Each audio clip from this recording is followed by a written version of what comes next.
सात संगत जी, प्यार से कहना जी, धन निरंकार जी। सात संगत जी, संसार जी अपनी बाणी में फरमाए हैं, साधु जन जो बाणी बोले, सुनना और सुनाना है, नित्य प्रति सत्संग में आकर सेवा भाव कमाना है। रसना से हरि कीर्तन गाना, आँख से दर्शन पाना है। सात संगत जी कह रहे हैं कि जब संतों का संग करेंगे तो नित्य प्रति की बात कह रहे हैं। यहाँ तो सात संगत जी महीनों बीत जाता है।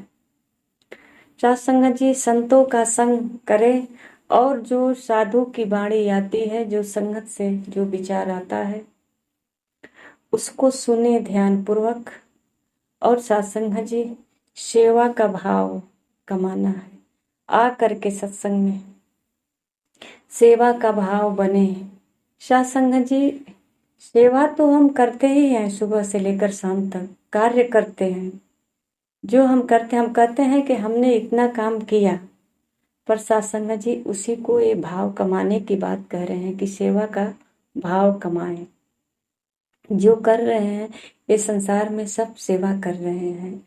सात संगत जी ये जानकारी न होने के कारण जो कुछ भी हम सही करते हैं, गलत करते हैं, अपने आप को कर्ता बना लेते हैं। और सात संगत जी आज इसी को सदगुरु कह रहे हैं कि सेवा का भाव कमा लो, जानकारी कर लो कि ये परमात्मा कड़कड़ में है, करण करावनहार है, परम पिता परमात्मा है। सात संगत जी इस तरह की जानकारी दे करके और कहते हैं कि रसना से हर कीर्तन गाना, हर समय अपने ओठों पर ये हरि का ध्यान रहे। सात संगत जी इन्हीं का नाम जपते रहे। और सात संगत जी आँख से सब में दर्शन करते रहे। जैसा कि रामायण की चौपाई है कि सिय राम में सब जग जानी। ये पूरे जहान में ये परमात्मा का अंश है, इन्हीं का नूर है। ये संसार जो खड़ा है यही निराकार है, यही साकार है। दोनों रूप सात संगत जी इन्हीं का है। जो दिख रहा है वो माया है, जो सात संगत जी नहीं दिख रहा है, जैसा कि कहते हैं ना कि तुम हो एक अगोचर सबका प्राणपति। सात संगत जी ये इसी में समाया हुआ है। सबको सात संगत जी दिख नहीं रहा है। जो संसार दिख रहा है यही इसी को साकार को ही सात संगत जी हम सेवा करके अपने भक्ति को पूर्ण करते हैं, अपने जीवन को सफल बनाते हैं। सात संगत जी ये परमात्मा कड़कड़ में है, इनके सामने कुछ नहीं छिप सकता है। भक्तजन सात संगत जी कभी अपने परमात्मा से किसी प्रकार का छल कपट नहीं करता है, निष्ठावान भक्ति करता है, निस्वार्थ सेवा करता है। सात संगत जी ज्ञान से पहले जो कुछ भी कार्य करते थे सोचते थे कि ये फलाना व्यक्ति न देखे, फलाना व्यक्ति न देखे, पर सात संगत जी जब ये सतगुरु के चरणों में आए, जब कड़कड़ में परमात्मा का नूर एहसास हुआ सात संगत जी, तो कहते हैं कि जो हमारे मन में चल रहा है ये भी इनकी जानकारी में आ जाती है, इनके लिस्ट में ये भी लिखा जाता है। सात संगत जी जैसा कि एक रामायण की चौपाई है सात संगत जी कि कहते हैं लोग कि हनुमान जी एक बार विप्र रूप में भगवान राम के पास आए, वो पहचान करने के लिए, उनका परीक्षा लेने के लिए। तो सात संगत जी वो कहते हैं कि निर्मल मन जन सो मोहि पावा, मोहि कपट छल छिद्र न भावा। सात संगत जी कहते हैं कि जैसा भी है, कभी भगवान ने जाति पाति का वर्णन नहीं किया। सात संगत जी कभी सुंदरता का भी वर्णन नहीं किया, क्योंकि सात संगत जी सृष्टि का रचना तो यही किया है। तो सात संगत जी केवल कहते हैं कि निर्मल मन, प्रभु के पास जाने के लिए, प्रभु को सत्संग जी रिझाने के लिए, सेवा करने के लिए, प्रभु से मिलने के लिए सत्संग जी। निर्मल मन, मन जो है बिल्कुल निर्मल होना चाहिए, विदाग होना चाहिए। किसी प्रकार का सत्संग जी अगर मन में भाव है, अगर ऐसा है कि ये सच में प्रभु है कि नहीं है, ये मेरा कार्य करेंगे कि नहीं करेंगे, इस तरह का सोच हमारे अंदर सकारात्मक नकारात्मक दोनों चल रहा है, तो सत्संग जी उसी को कहते हैं कि निर्मल मन। मन बिल्कुल विशुद्ध हो, अछूत हो, इसे किसी प्रकार का काम से टच नहीं हुआ है, किसी प्रकार की इच्छा से टच नहीं है। हमें प्रभु से मिलने जाना है। सत्संग जी अगर हमें विश्वास है तो कि ये प्रभु परम पिता परमात्मा है, ये पूरे सृष्टि का मालिक है, और सत्संग जी हम इनसे मिलना चाहते हैं, इनकी सेवा करना चाहते हैं, तो सत्संग जी फिर अब मन में किसी प्रकार का भ्रम अगर रखा है तो सत्संग जी उसी को कहते हैं कि मोहि कपट छल छिद्र न भावा। सत्संग जी संसार वाले नहीं देख पाते हैं अंदर का कपट, फिर भी कुछ कुछ लोग मन को पढ़ लेते हैं, एहसास हो जाता है कि इसके मन में कुछ और चल रहा है, क्योंकि ये शब्दों में लफ्जों में सत्संग जी बदलाव आ जाता है। तो एक इंसान इंसान को परख लेता है, कहता है कि हम इसको परख लिया, हम समझ गया, इसका चाल व्यवहार देखकर, इसकी बातों से हमें लगा कि ये कुछ छुपा रहा है, इसके भीतर कुछ और है, बाहर कुछ और है। तो सत्संग जी परमात्मा जो कड़कड़ में है वो कैसे नहीं पहचान सकता है। तो सत्संग जी जब सतगुरु के द्वारा ज्ञान प्राप्त होता है तो सत्संग जी ये निराकार परमात्मा का, पर ब्रह्म का सत्संग जी ऐसा कोई जगह नहीं है। जैसे कहते हैं खालिक बिन खाली नहीं, सुई धरन को ठोर। सत्संग जी ऐसा कोई जगह नहीं। ये तो सुई सुई कठोर, मतलब एक सुई को इस तरह खड़ा करे, नोक जहाँ पड़े वहां भी जगह खाली नहीं। सोचिए, जब सुई का नोक भर जगह खाली नहीं है तो सत्संग जी परमात्मा ऐसा कौन सा व्यक्ति है जिसमें नहीं है, कौन सा ऐसा जीवा जंत है जिसमें नहीं है, कैसा कौन सा ऐसा जड़ जीव है जिसमें परमात्मा नहीं है। सत्संग जी कल जो है महापुरुष जी यही विचार दे रहे थे, कह रहे थे कि सत्संग जी खान पान के बारे में, कि जो भक्ति भजन कर रहा है उसे शुद्ध शाकाहारी होना चाहिए। सत्संग जी बात तो सच है, क्योंकि कड़कड़ में जो परमात्मा को देख लिया, हर जीव में जो परमात्मा को देख लिया, तो सत्संग जी बात तो सच है। तो सत्संग जी शुद्ध शाकाहारी होना चाहिए। जब मन में ऐसा भेद आता है तो सत्संग जी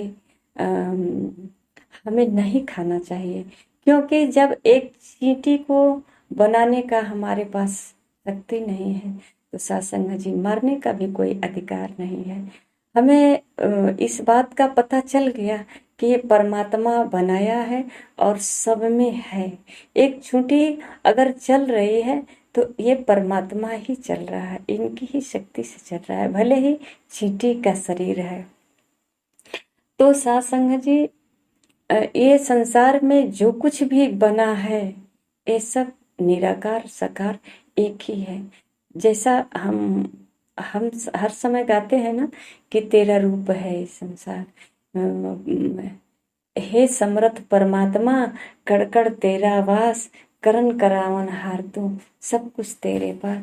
ये सत्संग जी बार बार हम दोहराते हैं कि तू ही ये संसार है, तू ही ये करन करावनहार है, कड़कड़ में है, अनशन में है। फिर सत्संग जी कहाँ भूल हो जाती है, कहाँ भटक जाते हैं, थोड़ी सी परेशानियां आती है सत्संग जी, मन में हलचल मच जाता है, क्यों हुआ, कहाँ हुआ, कैसे हुआ।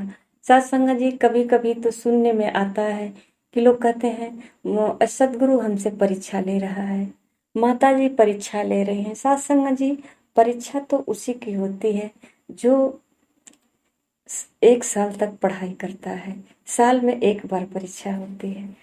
तो सत्संग जी जो पढ़ाई नहीं किया उसका परीक्षा कैसे हो सकता है।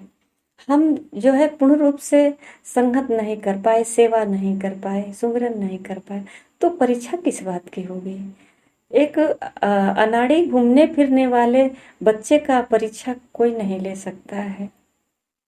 परीक्षा उसकी होती है जो कहीं कोई पद प्रतिष्ठा पाना चाहता है, जो कहीं आगे बढ़ना चाहता है, जिसका कोई लक्ष्य होता है, उसकी परीक्षा होती है।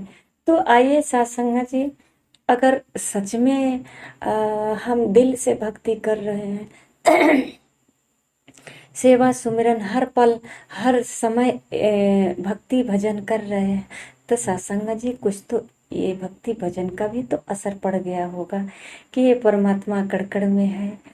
और सत्संग जी हमारे अंदर जो चाहत है ये भी दब चुकी होगी। हमारे अंदर जो है सत्संग जी सब कुछ धीरे धीरे बदलाव हो गया होगा।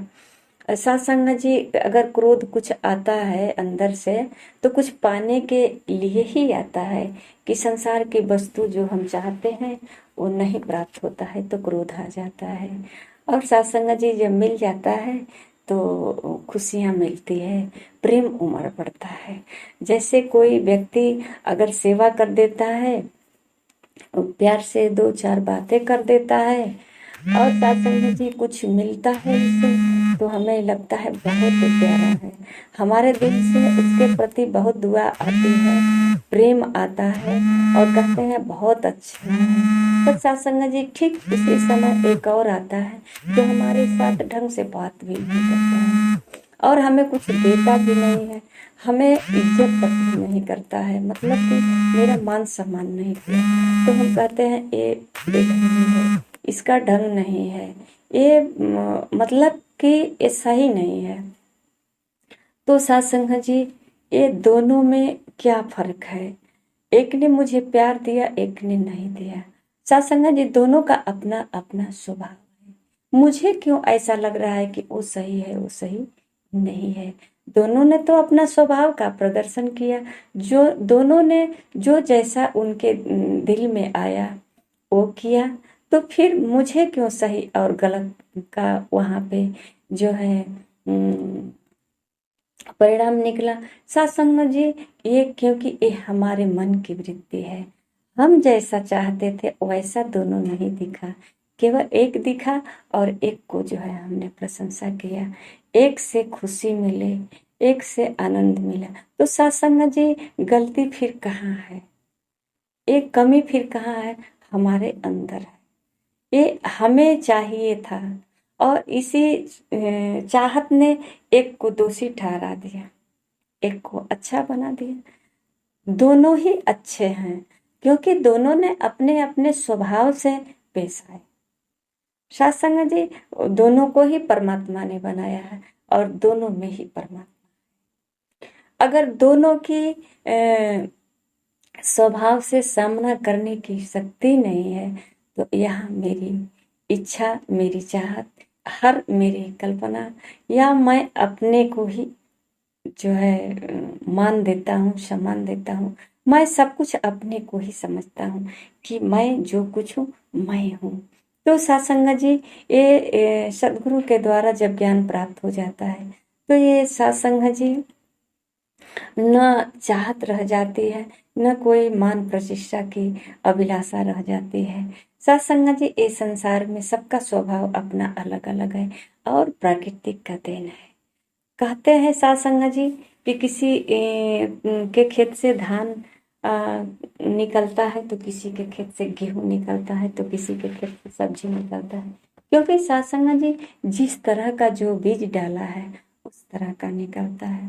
तो जिसके खेत में धान है हम जाकर उसे गेहूं का उम्मीद रखें तो वो कैसे देगा, बदल तो नहीं देगा क्योंकि बीज ही तो धान का डाला था। तो सत्संग जी यहाँ जब हर चीज बदला बदला है तो फिर मैं क्यों मेरे अंदर क्यों ऐसा भाव होता है, सबसे एक ही उम्मीद क्यों लगाए रखते हैं। सत्संग जी अगर सामने वाला मुझसे ही मांगे जो तो क्या मेरे पास सब कुछ है, जी नहीं, कुछ भी नहीं है, मेरे पास तो कुछ भी नहीं है, बिल्कुल कंगाल है। सत्संग जी अगर कंगाल नहीं होते, गरीब नहीं होते, तो फिर दूसरे से इस तरह की उम्मीद क्यों लगी रहती। तो सत्संग जी, ये उम्मीद ही हमारा दूसरे के सहारे चलना होता है कि हम अपने सहारे नहीं चल पाते, हमारे पास कोई शक्ति नहीं है, हमें किसी के सहारे की जरूरत है। आइए सत्संग जी, ये संसार में सब जो है चल रहे हैं परमात्मा की शक्ति से चल रहे हैं। तो सत्संग जी, अगर कोई हमारा मदद भी करता है तो इसे ही परमात्मा ही समझिए, परमात्मा का ही कृपा समझिए। समझते तो हैं सत्संग जी, उस वक्त जब वो हम पर दया करता है, कोई हमारा सहारा देता है, तो हम कहते हैं आज तो आप हमारे लिए ही भगवान बन गए। जहाँ कहीं मान लीजिए नुकसान होते होते बचा लेता है, तो कहते हैं बोलो भाई, आप तो मेरे भगवान जैसे, मेरा भगवान ही है, मुझे बचा लिया, मुझ पर दया कर दिया। पर केवल उतना ही क्षण के लिए उसे हम भगवान मानते हैं।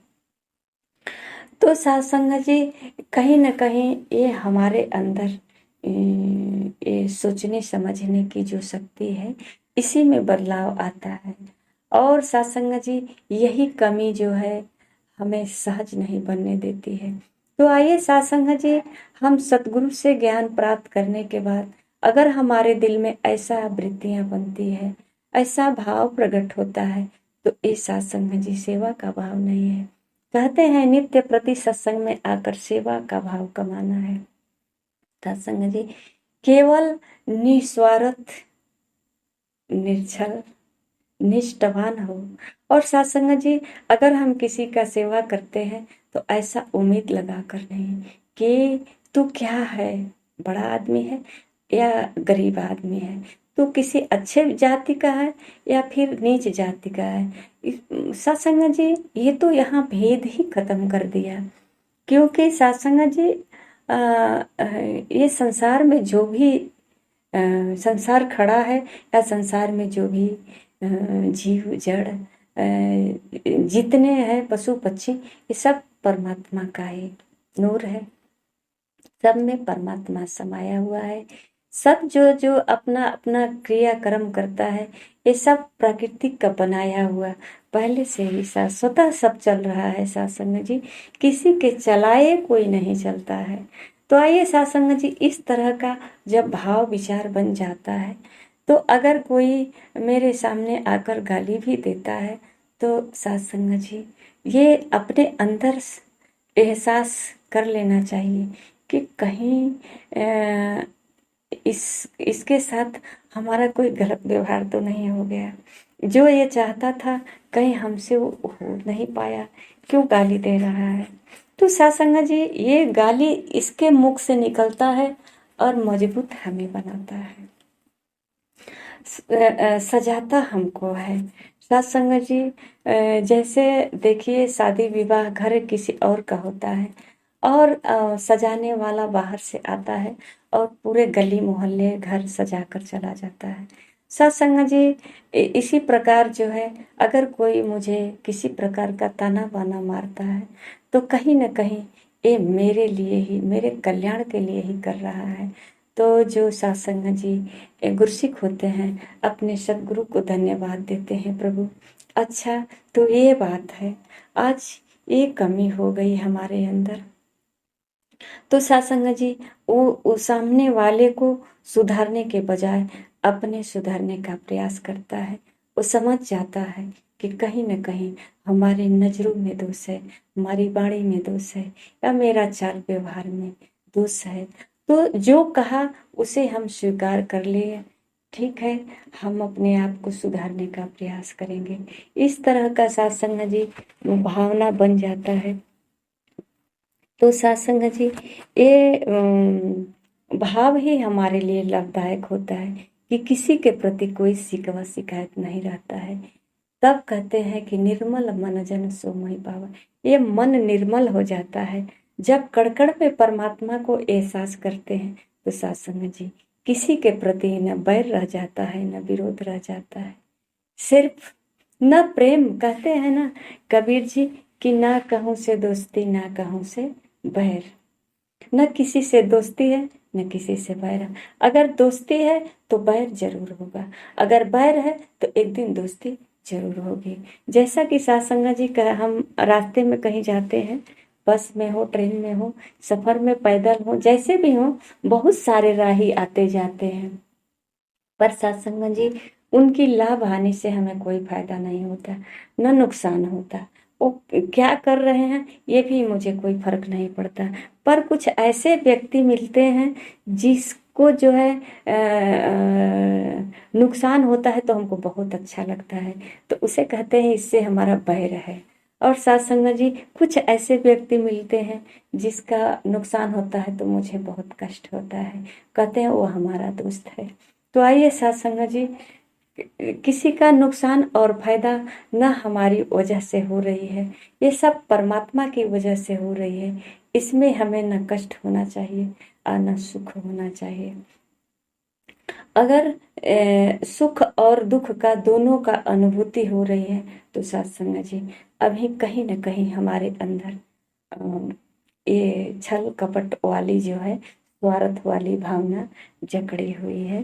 तो आइए सत्संग जी, ऐसा सहज जीवन पाने के लिए और सत्संग जी निर्छल मन बनाने के लिए सिर्फ एक ही रास्ता है, एक ही स्थान है, सत्संग। संतों के संग करना, और सत्संग जी बिन सत्संग विवेक न होई, राम कृपा बिन शुभ न सोई। सत्संग जी प्यार से कर, धन्य निरंकार जी।